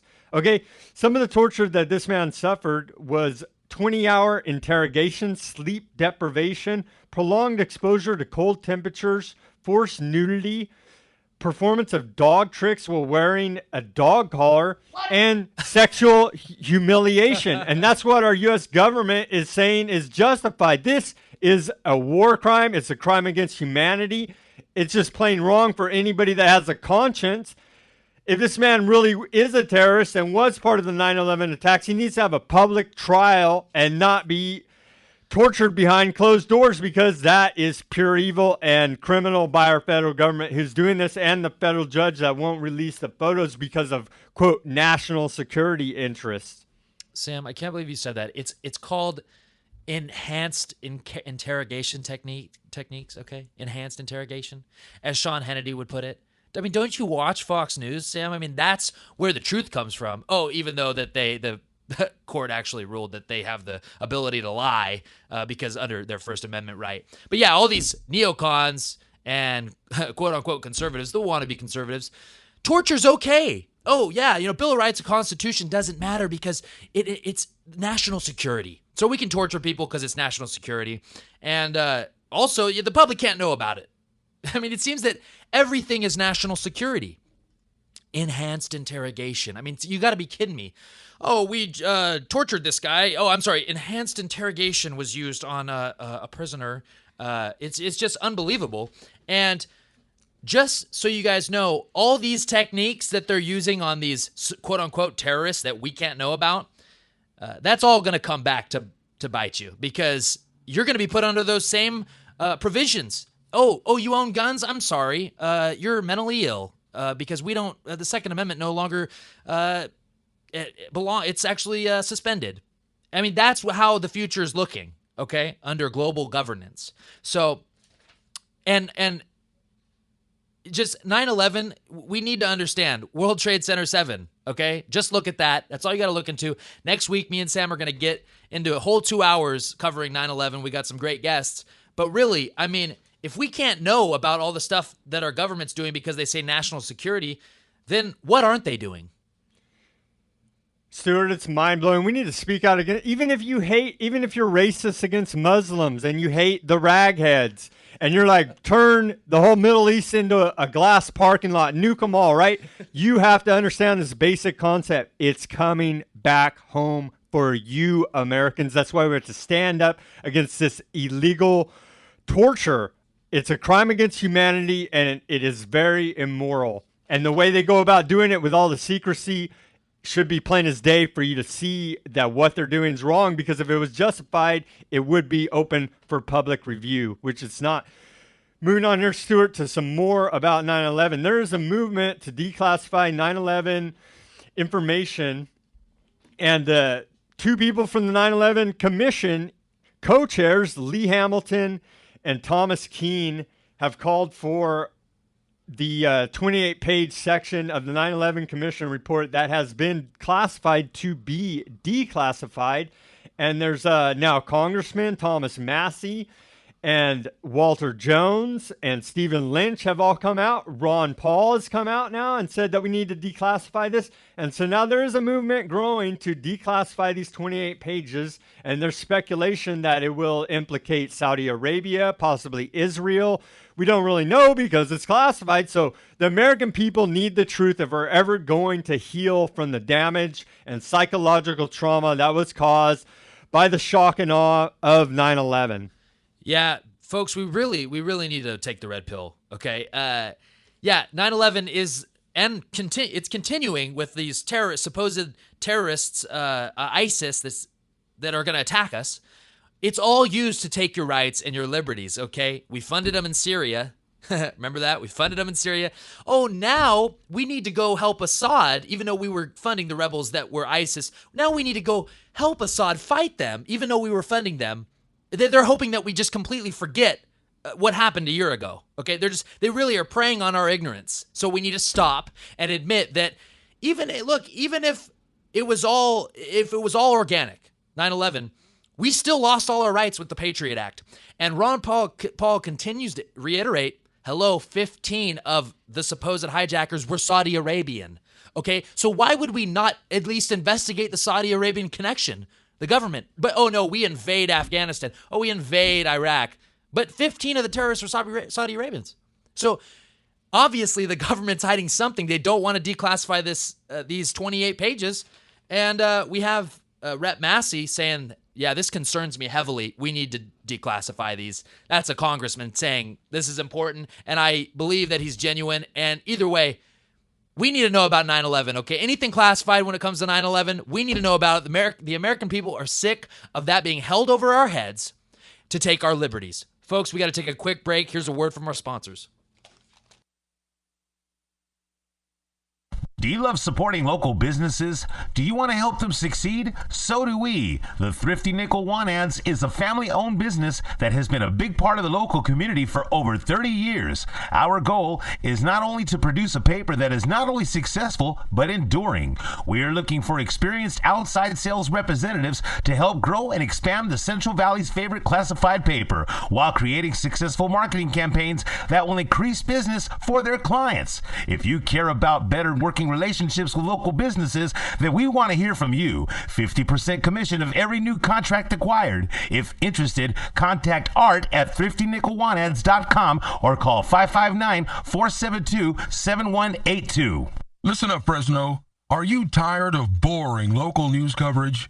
Then log on to FresnoForward.com, the Central Valley's #1 source for independent, local, and alternative news and views. FresnoForward.com is updated daily, bringing you stories on government corruption, local activism, Fresno culture, and so much more. Did I mention FresnoForward.com has no ads or signups required? FresnoForward.com. You'll love it. We all know that a natural disaster, EMP attack, and martial law are a real possibility. Prepare before the crisis because FEMA can't and won't keep you safe. Tops Military Supply. Veterans serving veterans, their families, and the community. Visit us at 605 West Shaw, Suite A, Clovis, California, or call us at 559-298-6001. Folks, we're back. So we are Change Fresno on 1680 AM. I'm your host, Stuart Webb, along with my co-host, Sam Chaney. We're going to get right back to some 9/11 stuff. Sam, what do we got? We Are Change Fresno was formed to be a 9/11 activist group. We've had members go to Devin Nunes' office and bring him evidence from architects and engineers for 9/11 Truth. They would not look at it. Our representatives have sold us out. The most patriotic thing you can do is to investigate 9/11, is to look into what is happening. The simple fact that the day before, on September 10th, Donald Rumsfeld had a press conference saying that $2.3 trillion were missing from the Pentagon. That simple fact should raise your eyebrows the fact that Building 7 fell due to office fires. 47-story skyscraper fell at near freefall speed due to office fires, according to the official report. These are open lies, okay? And we need to start calling everybody out on this garbage. The media, I'm tired of all the lies, okay? It's just straight out lies. They use 9/11 to bring in the Patriot Act, to take away our freedoms so now the NSA can spy on us. They were already spying before that. They should have stopped it. Sybil Edmonds, FBI whistleblower, gave the intelligence. So at the bare minimum, she gave the intelligence to the proper people, to military intelligence, telling them that an attack is imminent, and they did nothing. They stood down. And just like Alex Jones famously has said, men in caves in Afghanistan do not have the power to make NORAD stand down. Okay, that's a simple fact. So we've been fed nothing but a steady diet of lies about 9/11. It's more than evident. Criminal elements within our own government carried it out, and we need a new real investigation. And that's the most patriotic thing any American can do, is to ask for a new investigation and find the truth, or this nation never will heal from this false flag terrorist attack that we withstood on September 11th. Yeah, and right before September 11th, we were going into a recession, as Ron Paul continues to reiterate all the time in his books, in Congressional Record. So that it's a distraction. And like Sam said, 2 million missing from the Pentagon, right? Oh, yeah. 2 billion. Oh, 2 billion. 2.3 billion. Just missing. Oh, yeah. See, they use horrible, terrible acts of either war, terrorist attacks, distractions to get us all riled up to just rally around the flag. So we don't even use our brains. You either get mad or you get scared. And instead of thinking logically and saying, well, let's have an actual investigation. I know it's tragic what happened, but the thing is, the media blows it way out of proportion. Everyone remembers, everyone in America that I've talked to remembers the exact date, not the exact date, but the exact time, what they were doing when the planes hit. It left a huge mark on the American people. And that's why they've been able to prey on us, on our fear, on our patriotism. Oh, we passed the Patriot Act. It takes all your rights, but you're not a patriot if you don't support the Patriot Act. That's why we call it the Patriot Act. Okay, and we have to spy on you to make sure you're not a terrorist, even though that violates basically every one of your Bill of Rights. And so we really just need to get out of this state of saying, no, that couldn't possibly be. No, it could. It definitely could, and it is, okay? And Bush actually put gag orders on FBI agents. That's documented. So that they couldn't talk about how they could have grabbed bin Laden. There was evidence that bin Laden had been planning an attack. All this evidence, and Bush just, national security. I got a gag. You put a gag order on you FBI agents. I mean, just why is that? I don't understand. I mean, wouldn't you think that we'd want to get to the bottom of it? But no, we just want to cover up as we want to classify documents. Why are the 28 documents or 28 pages not declassified? Why can't the American people, we are the ones paying for the wars. We are the ones losing the value of our dollar. We are the ones that are losing our liberties, okay? And all for what? Just because the government says that this happened, even though you can't know about these documents, and also don't pay attention to that evidence over there, we're just going to call you conspiracy theorists. And remember, George Bush said, if you're not with us, you're with the terrorists, okay? What an un-American thing to say. He also said, we have to abandon free market principles to save the free market. What an absolute scumbag fraud. And he's a Skull and Bones member, by the way, okay? For you conservatives, Skull and Bones member, death cult, along with John Kerry, who ran against him. I'm going to keep reiterating that. It just shows right in our face how stupid we are. And we need to wake up. We can take back this country. Just wake up. Stuart, that's right. It's disgusting. They're in these secret society, a cult, doing all this evil, right? All you got to do is search it on the internet. It's all right there. I mean, come on, people. do a little bit of research and stop believing the lies. It was $2.3 trillion that Donald Rumsfeld announced was missing. Not million, trillion. Trillion. That's ridiculous. And the plane that supposedly hit the Pentagon was where the investigation, all the paperwork for the investigation to find the missing money, and all the investigators were housed. So it killed everybody that was involved in the investigation to find that money. And we can't see the footage, correct? And we can't see the footage, and it's just utterly ridiculous. Yep. But, yeah, Stuart, it was 9/11 was trauma-based mind control, and the American people fell for it hook, line, and sinker. But it's been long enough to get over it, do some investigation. You can see that the lying federal government, the lying mainstream media have sold us a bill of goods and a bunch of lies. And we need to wake up, grow up, admit that we were lied to, and like I continue to say, that's the only way that this country will ever heal from those wounds, or we'll just continue to march blindly and mindlessly into these wars. And we see the lies.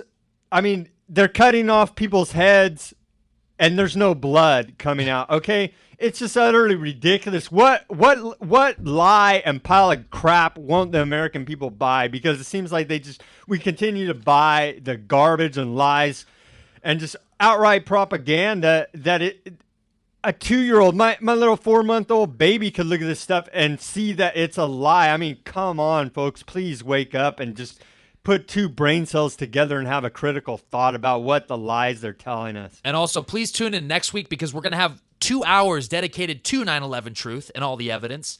So you can't ignore it. And we're going to have Richard Gage on 9/11 AAE911truth.org. Architects and engineers for 9/11 truth. So people that actually can break down the science. And oh, but guess what? We're all conspiracy theorists still. Okay, get over yourself. And unless I guess the Federal Reserve's not a private company either. And I guess your federal debt notes that you call dollars, I guess they're not losing their value, right? Right? Oh yeah. See, wake up. Okay, and I'm sorry we get a little amped about this, but you have to understand false flag terrorism. Okay, we haven't gained freedom from fighting the terrorists for our freedom. Okay, just think about it that way. And even if you're racist and you hate Muslims and you hate these Arabs, it's this police state, this control grid that they built is going to be turned on you. The number one threat is returning veterans, gun owners, conservatives, libertarians. You see the persecution that the IRS is doing. The next thing is going to be to round us up and put us in FEMA camps. Folks, wake up, please, for God's sake. Moving on here, Stuart. Enough about 9/11. It just boils my blood because there's more than enough evidence out there for people to go do the research. There's hundreds of books written about it. False flag terrorism is a known method used by governments to grab control. Yeah, Hitler burned his own Reichstag building, right? Yeah, and blamed it on the communists, his political enemy, and then took over the entire country and made it, basically did what the Patriot Act did to us. So Hitler does that stuff too. Maybe you should go read a book or something. It's a historical fact that governments use false flag terrorism to gain control. Moving on here to this California corruption. I don't even know how the state still operates because these people are just degenerates. There's 2 judges now that have come out that they've been censured because they've been having sex with their underlings. Orange County Superior Court Judge Scott Steiner was censured by the State Commission of Judicial Performance for engaging in sexual activity in his chambers on multiple occasions with women. Well, at least it's a good thing, I guess, that it was with women. But I mean, come on. These people are not professional. They're ruling over people's lives. They're handing down sentences, ruining people's lives. Okay, and these are the degenerate people that are in charge of things. We need to wake up, and like Kurt McKenzie said, we need local patriots, conservatives, constitutionalists to run for these offices because obviously the people in charge are degenerates. The next judge that was censured was a Kern County Superior Court Judge, Corey Woodward, who has carried on an intimate affair with his clerk. And so do you think any professional real work's going on when they're doing these high school games, having sexual activity in the chambers? No, these people are corrupt. They'll sell you out. And who knows how many innocent people have been sold down the river by these criminal judges. And oh, yeah, by the way, Stuart, they're still sitting on the bench. Oh, it's just kind of like our senators that are still getting paid that have been indicted, like Leland Yee, who also got 380,000 votes for Secretary of State and has been indicted. It's just unbelievable. And yeah, I mean, are these people, do they just have too much time on their hands? Or are they just, like Sam said, degenerates? I mean, we need to start really vetting our public officials and judges.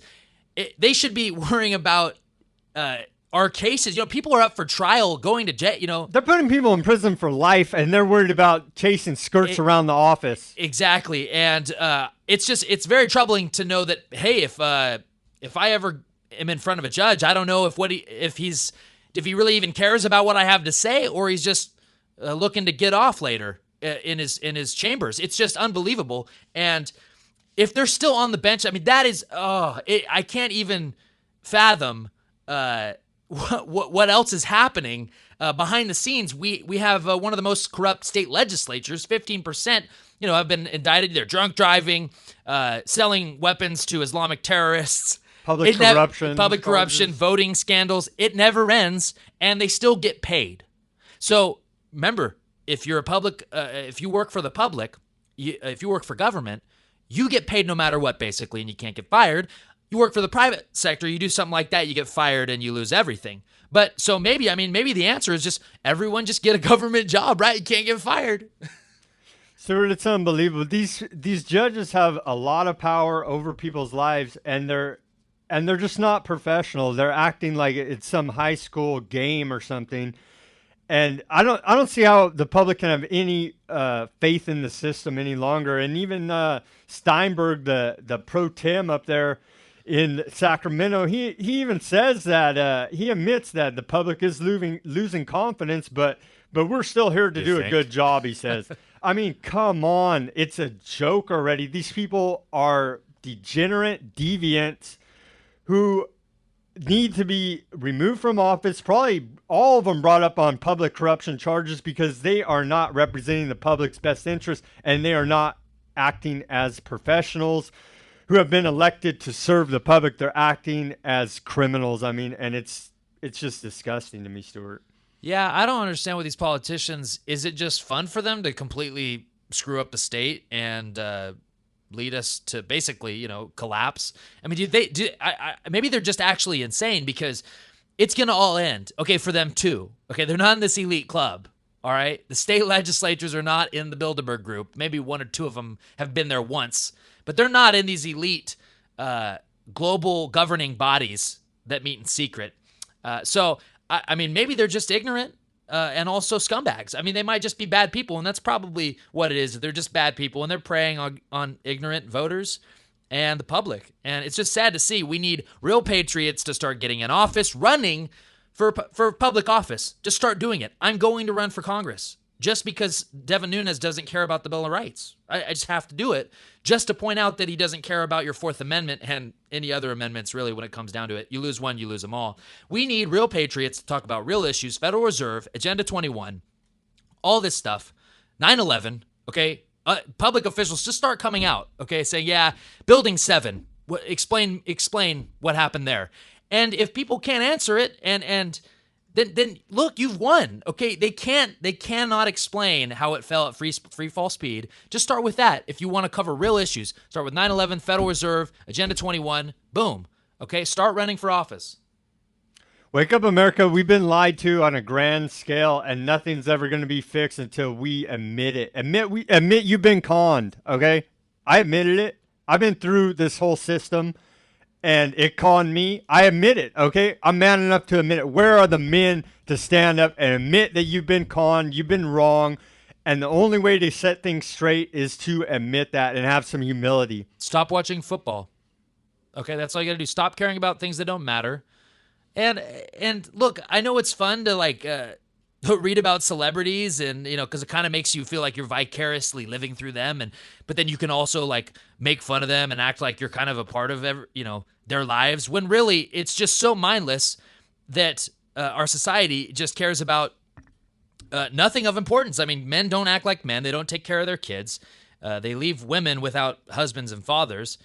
And we care about Jennifer Lawrence getting her iCloud account getting hacked. Wow, she has nude photos. Wow.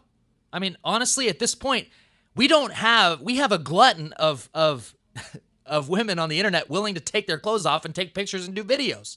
Okay? I don't understand what the big deal is. I mean, really, it's not like, back in the 60s where, you show your breasts and it's a huge deal. Look, we need to stop caring about this. That's what they want to distract you with, is that, a Grammy Award winning movie star, her account gets leaked, or her hard drive gets hacked.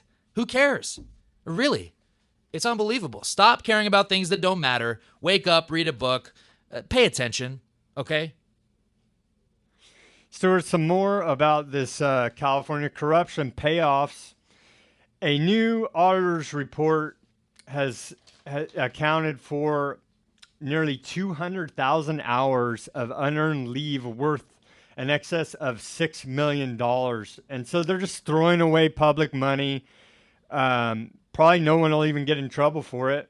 Yeah, will we see someone fired over this? Okay, so remember, in the private sector, someone will be fired if they overpay someone, okay? When they make a mistake, especially worth $6 million, are the taxpayers going to see that money back?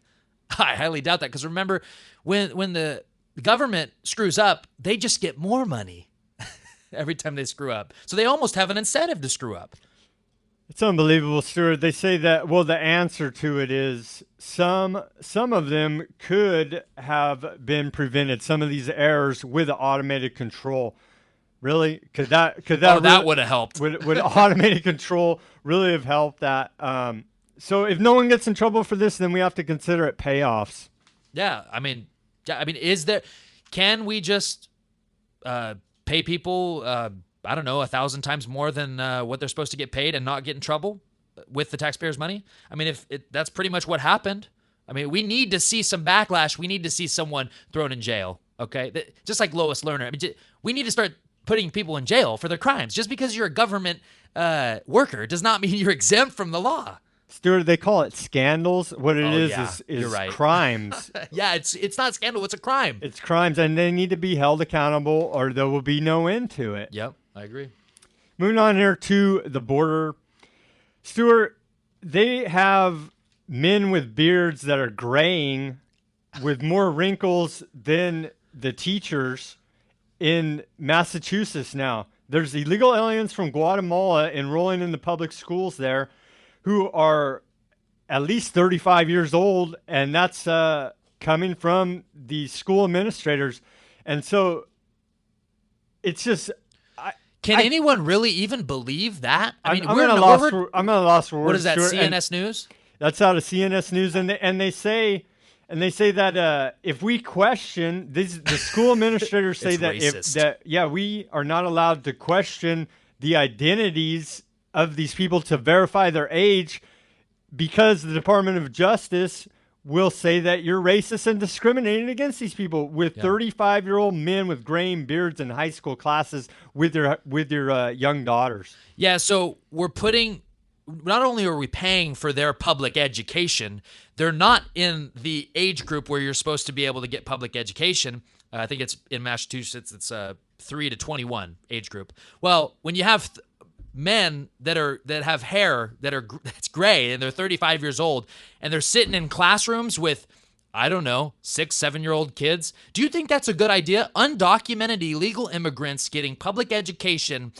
And remember, you can't ask their age, so what else can't you ask about them? I mean, maybe they're criminal from Mexico. I mean, it's very probable. It's definitely possible, and it's probable. So are we really okay with our children going to school with undocumented adults in the classroom? And remember, we have to pay for it. We pay for the public education. If they can do this and make it okay and it be okay, they can pretty much do anything. I mean, why not just release child molesters out of prison and just let them go back to public school? I mean, yeah, because remember, you're racist if you ask for their name or age. Why not just send them right over there? Forget Megan's Law. Forget the red stars over the house. Just send them right to the schools. It's unbelievable. When I read this article, it made me sick to my stomach. And if this continues, I mean, we are having real problems with our society. Okay, this is eventually they're going to probably start saying that. I guess this 35-year-old gray herring man can just maybe he's allowed to just marry a 6-year-old, right? I mean, because it's racist if you condemn what's going on here, right? So why not just let him do anything? I mean, at what point does it stop? I mean, right? The Department of Justice. Woody, how does that sound? Yeah, that sounds pretty crazy, right? Weird, man. It's weird stuff. out of this world. The Department of Justice says that it's discrimination, and it's out of this world, Stuart. More about the border crisis. The president of Mexico has declared the United States the other Mexico. And so he's openly announcing the North American Union. Yeah. I mean, how can we go along with this? The United States is supposed to be a sovereign nation, and so is Mexico. And he says he wants the United States to be just like Mexico, a failed collapse, narco-trafficking state where everything's totally corrupt. It's wide open. You just pay them off. You could be kidnapped, killed. Pure insanity, collapse state going on in Mexico right now. And that's what the Mexican president wants for the United States. What a great man. Oh, yeah. Your country's so great that everyone's leaving the country to come to our country, and then you want to call us the other Mexico. What a fraud scumbag. Okay, yeah. And he's the second most powerful man in Mexico. I wonder how much his worth is, what his net worth is. Because remember, Carlos Slim of Mexico has about $70 billion, I believe. Yeah. Look, the Mexican people have been raped and pillaged of all their wealth and their rights, and that's why they're leaving. And not just Mexico, Central America. They're leaving the collapsed, failed systems to come to America, hoping that they could that something will be different, even though we're just going to turn it into the North American Union, where the Bill of Rights and Constitution will no longer exist. When you have the president of Mexico saying that we need to adapt to the rest of the United States to make it just like what Jerry Brown's doing in California, we need to make it more adaptable, Mexico and the United States, to basically turn it into one country. And he's basically calling out any governors in the United States that don't want to, basically collapse their own border and allow illegal immigrants to just flood their states. He's calling them basically the problem, and that's the president of Mexico. Okay, instead of talking about, I mean, does anybody question these politicians? I don't know what it is in Latin America, but they must trust these politicians, or that it's just such a corrupt culture that, I mean, this guy is telling everyone's leaving his country, and yet he's calling out the United States, saying that we need to be more like Mexico. If I was an illegal immigrant, I would be pissed that he's saying that, because I'm trying to get away from that. Okay? I mean, where does it end? Is it just, I mean, is there freedom? Will there be freedom anywhere? Can we migrate anywhere to get freedom? I thought it was the United States, but now it's not. So we really need to make a decision on whether we're a sovereign nation, and Jerry Brown's not helping the situation. We've heard the clips. He is so proud that all these illegal immigrants can just have driver's licenses. Oh, we'll give you money for college. You get everything for free. It's all going to end, folks. When you get out of college, you're not going to have a job, and everyone's going to be mad, and they're not going to know why, but this is why, okay? Because the Bill of Rights and Constitution are going to end, and we're going to collapse the border like we've already done, we've already seen. And all your rights are going to be taken away, and it's going to be the North American Union. Another step to world governance. Stuart, our federal government has sold us out here. The federal government is advertising to go ahead and come back after you've been deported as part of a legal settlement that will allow illegal immigrants who deported themselves from Southern California to return to the United States. The federal government has agreed to advertise the settlement with your tax dollars on various Mexican and Spanish language media outlets. So we are paying our tax money to advertise to illegal aliens to go ahead and come to this country. Ha! Yeah, and it's ridiculous. It needs a good laugh. Look, and also there's been talk that this border crisis is actually, they want to collapse the border and collapse America so that we'll think that it's just because of the illegal immigration. And really, that's not the case. It's the Federal Reserve central banking cartel that prints our dollars out of existence, the value of our dollar out of existence, instead of, really, we could take 100 million people from Mexico and Central America, but we don't have the Bill of Rights and Constitution, and we don't have a free marketplace here anymore, okay? It's a monopoly fascist state, okay? And so we could take all those people, and they would actually be able to have businesses and have employees and make money, but you can't do that now because remember, we have to pay for everyone that doesn't work. We are a socialist state, just like Mexico. The only reason is we haven't collapsed fully yet, okay? But we are going to be like Mexico. And I don't mean that just because we have Central Americans migrating up here. I'm just saying that we're going to be like Mexico in terms of politically. We're going to be a socialist failed state, okay? Who cares what color you are? Let's get over that. Everyone's racist. It's not about what race you are. How about content of character, right? Stuart, yeah, that's what Martin Luther King said, right? It's not about. But you're racist because you're white, Sam. You can't talk about Martin Luther King. I could talk about Martin Luther King because it's about. And by the way, the federal government was found civilly guilty of assassinating him. If people didn't know that, Look it up.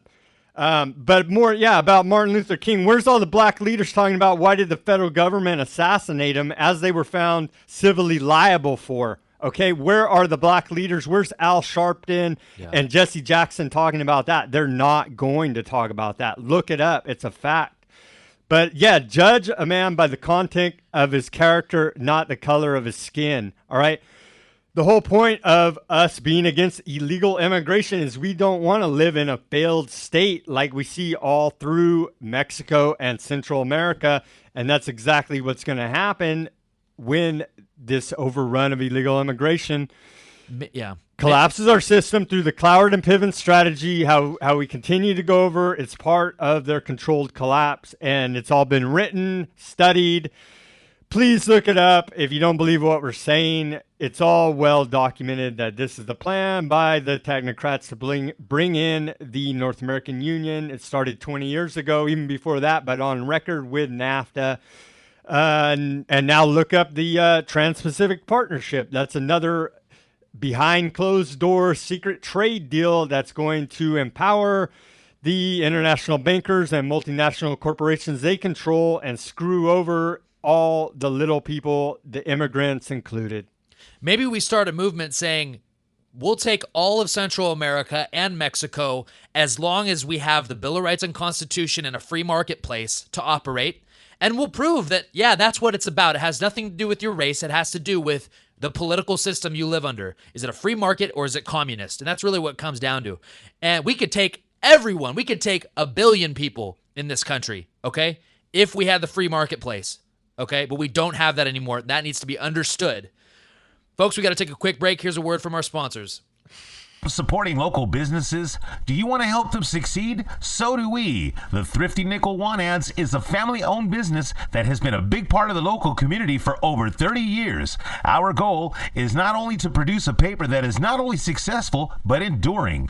We are looking for experienced outside sales representatives to help grow and expand the Central Valley's favorite classified paper while creating successful marketing campaigns that will increase business for their clients. If you care about better working relationships with local businesses, then we want to hear from you. 50% commission of every new contract acquired. If interested, contact Art at thriftynickelwantads.com or call 559-472-7182.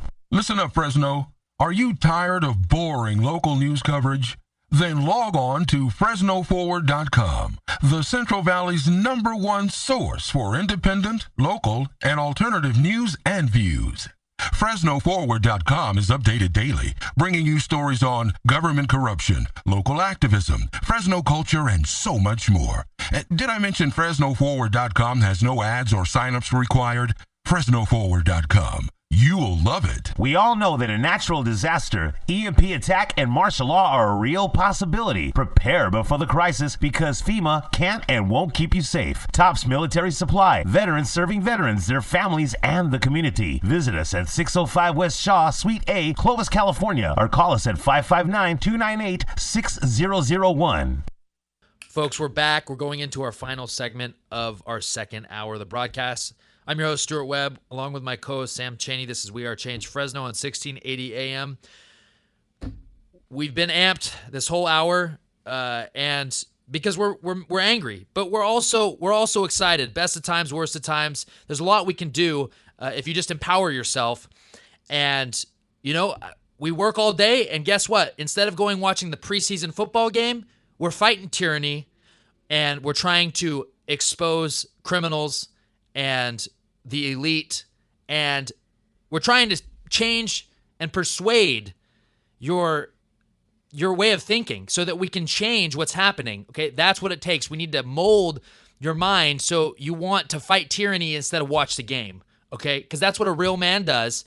They want to learn about geopolitics. They want to understand how the world really works. They want to be involved in creating new things, businesses, and not just watching the game. Okay, that's what real men do. It's not weird because we understand how the world works and we read books and congressional record. Okay, it's not weird. Sam, what do we got on our final segment? Stuart, at least try to understand these things. We're not here saying we know it all, but at least we're trying and rally. We're trying to rally the people to get outside of your comfort zone and understand and admit you've been lied to, you've been conned. Okay, I admit it. I'm a fool. Okay, I'm a sucker. I've been conned a lot in my life. I will admit it, and then the only way to overcome it and say, oh, there is a wider world out there, and there is all this information. There's a lot I don't know and a lot I need to learn. You have to admit that first, okay? And it takes some humility, but that's the only way that we're ever going to overcome this great evil that has come across this nation and this world. Stuart, the drought, as we covered last week, a big part of it has been the geoengineering that's gone on. But another part of it is man-made by the politicians in Sacramento. And the neo-environmentalists have used the Delta Schmelt to block the Central Valley from getting water. And while they do that, they just let the water flow into the ocean. I mean, and so it's man-made drought here, okay? We got the geoengineers who are doing it and the politicians who are doing it, and they're killing the Central Valley, Fresno County specifically. And if you look at the list of the top 10 areas in the country affected by drought, Fresno's number 10 on the list, Visalia's number 9, Madera's number 8, Santa Cruz is number 7, Merced is number 6, Santa Maria is number 5, Gilroy's number 4, Salinas is number 3, Hanford's number 2, and number 1 is Bakersfield. And so that's the whole Central Valley is under drought conditions, and it's a breadbasket of America. And we're collapsing right now in front of the world's eyes. Yeah, and I believe Porterville is the city that people have ran out of water. My company donated cases of water for one of our employees to take to the fire department. I mean, these cities are not going to survive, and that's an Agenda 21 plan to get us out of these rural communities. Because Fresno, the Valley, is a rural area when you compare it to San Francisco and LA. They want us in those big cities where no one can drive cars, and we all take public transportation, and you don't have your independence. You're forced into these communities. You don't have your independence, and that means you're going to be easier to control. Okay, and it's all part of Agenda 21. They want to control resources, control water. Like I mentioned on the first hour with Kirk, Sam and I went to a Tea Party meeting a couple weeks ago and spoke there, and a lady told us they're putting smart meters on the wells, on their own they're trying to put wells on the personal property, and to monitor the water from your own land. Okay, they want to control everything. Let's just get down to it. Okay, what power corrupts and absolute power corrupts absolutely. Okay, and that's what's happening. We're letting it happen. Okay, what is it going to take for us to say, no, you can't just own everything that I own, okay? I want to own something, including private property, water, basic things, food. You should be able to have some choice, right, in America.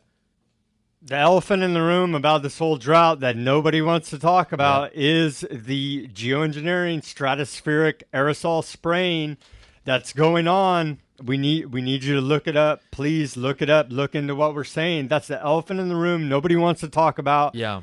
And it's very real, and it's happening. It's very well documented. Go to geoengineeringwatch.org. Dane Wigington, the guest we had on last week, does a great job of documenting everything. And they actually took action in Shasta County. What we need to do here in Fresno County, we're going to continue to try to rally the people, because until we admit the same thing as 9/11, until we admit the full Yes. truth about what's going on, We can't none change of it. these problems will ever be changed or fixed. We can't just say, oh, it's the politicians, blame it on them. Yeah.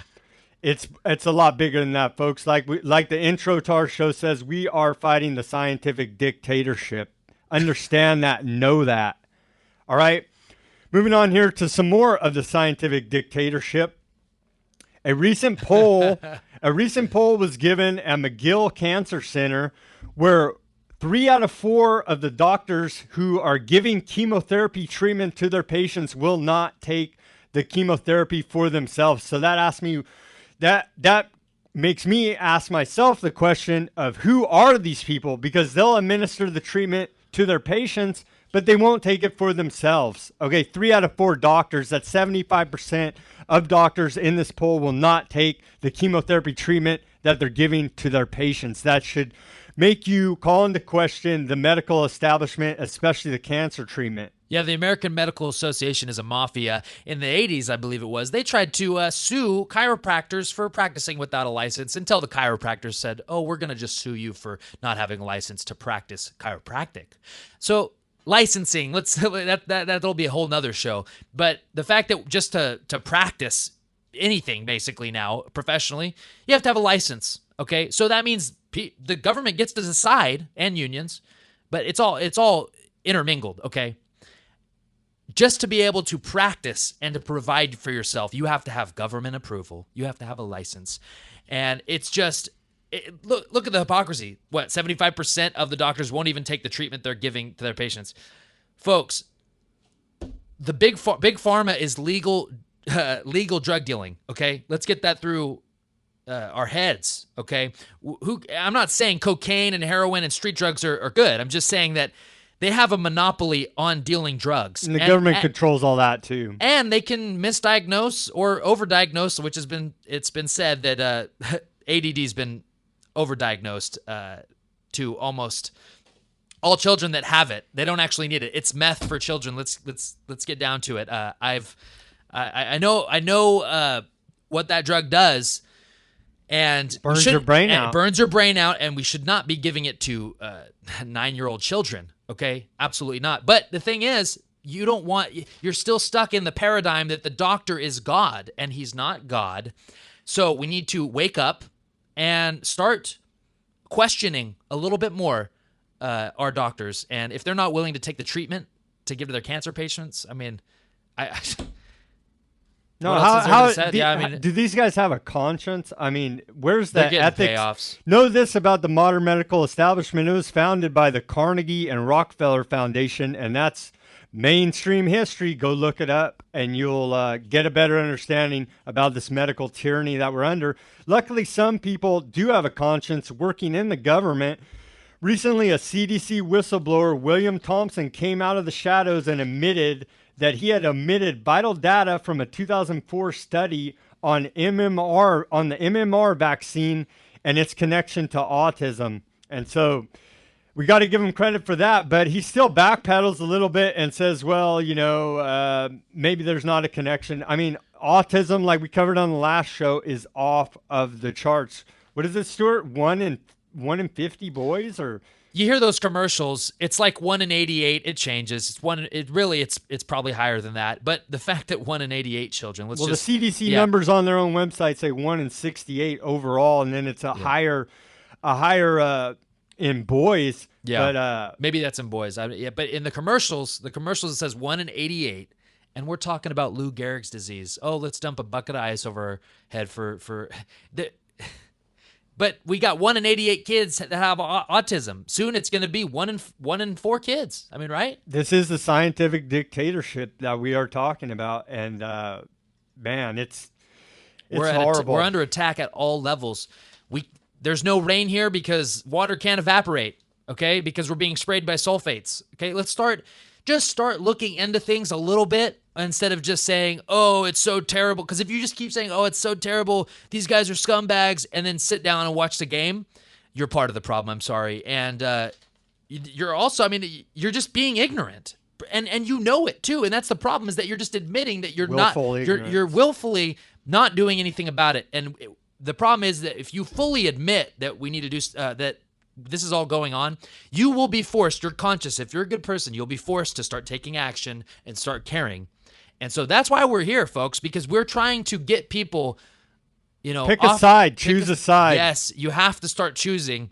And once either you worship Satan or go with God. It's time to choose a side, America. If you really know how bad it is, and that's as you continue to learn, just like Sam said, we don't know everything. I'm only 24 years old.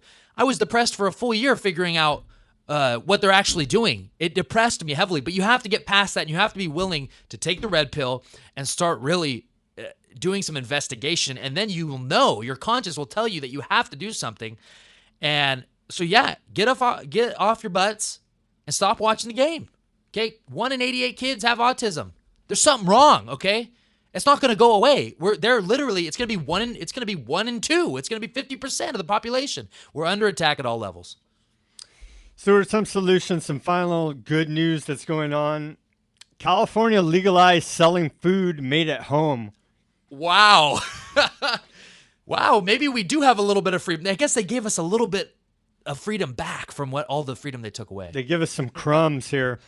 So yeah, you can now, it's legal in California to sell food that you made from home. And that's created thousands of local businesses that they can tax. I don't know how these businesses are going to make it in this tax environment that we have in this state. But yeah, they gave us a crumb. You can sell food that you made at home. Wow. Thank you, masters. Oh, wow, man. That's revolutionary, right? Man, we got this far in society without that, right? Right? Hey, they'll probably shut down the Health and Human Services or whatever. Could be probably a setup. we'll come by and put you in jail for selling, a cupcake like that 12-year-old girl's business. She's making money. They came down and shut her down. You can't be an entrepreneur. No way. Wow. Not in America. Stuart, it's pretty crazy. Another positive story is there was a Madeira event last week to showcase 3D printing, and that goes to show the entrepreneurial spirit of Americans is not dead. Blue Dolphin Design and Engineering of Madeira hosted an event about 3D printing, and that is the wave of the future, and through innovation, we will overcome this tyranny. That's right. Folks, that's all the time we have for you tonight. Thank you for tuning in. Tune in next week. We got a great 9/11 Truth broadcast. Peace, love, and liberty. Good night. Bye-bye. This show is sponsored by We Are Change Fresno.